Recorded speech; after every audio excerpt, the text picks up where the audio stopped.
మనం ఆదికాండం 2వ అధ్యాయం 21వ వచనం చూస్తే అక్కడ ఇలా రాసుంది. అప్పుడు దేవుడైన యెహోవా ఆదామునకు గాఢ నిద్ర కలుగజేసి అతడు నిద్రించినప్పుడు అతని పక్కటెముకల్లో ఒక దానిని తీసి ఆ చోటును మాంసముతో పూడ్చివేశాను. తరువాత దేవుడైన యెహోవా తాను ఆదాము నుండి తీసిన పక్కటెముక నుండి ఒక స్త్రీని నిర్మించి ఆమెను ఆదాము నొద్దకి తీసుకొని వచ్చాను. ఇది భూమి మీద జరిగిన మొట్టమొదటి సర్జరీ. ఆపరేషన్ థియేటర్ అందమైన ఏదైనా తోట. సర్జన్ ఎవరో తెలుసు కదా, సాక్షాత్తు సృష్టికర్త అయిన దేవుడే. పేషెంట్ మొట్టమొదటి మానవుడైన ఆదాము. ఇప్పుడు ఆ ప్రొసీజర్ చూద్దాం. మొదటి స్టెప్ అనస్థీషియా. ఒక సర్జన్ ఆపరేషన్ చేసే ముందు ఏం చేస్తాడు? పేషెంట్కు నొప్పి తెలియకుండా మత్తిస్తాడు. ఇక్కడ అదే జరిగింది.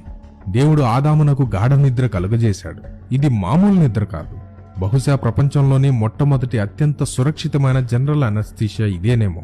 ఆదాముకి ఏమీ తెలియదు, నొప్పి లేదు, పూర్తిగా అన్కాన్షియస్ స్థితిలో ఉన్నాడు, అపస్మారక స్థితిలో ఉన్నాడు. రెండవ స్టెప్ సర్జరీ.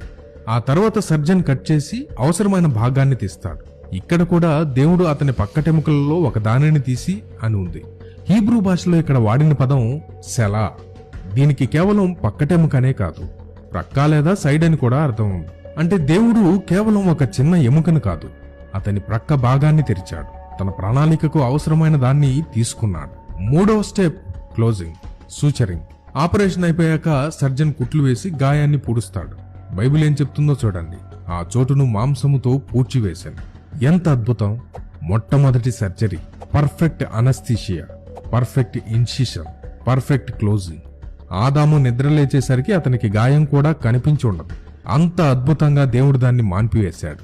కానీ ఈ సర్జరీ యొక్క ముఖ్య ఉద్దేశం ఏంటి? ఆదాముకు ఉన్న జబ్బును నయం చేయడానికా? కాదు. అతని నుండి, అతని శరీరంలో నుండి, అతని ప్రాణంలో ఒక భాగమైన తన భార్యను బయటకు తీసుకురావడానికి. ఆదాము గాఢ నిద్రలోకి వెళ్ళాడు. అతని ప్రక్క తెరవబడింది. ఆ తెరువబడిన ప్రక్క నుండి ఎంతో ప్రేమతో నిర్మించబడిన అతని వధువు అవ్వ బయటికి వచ్చింది.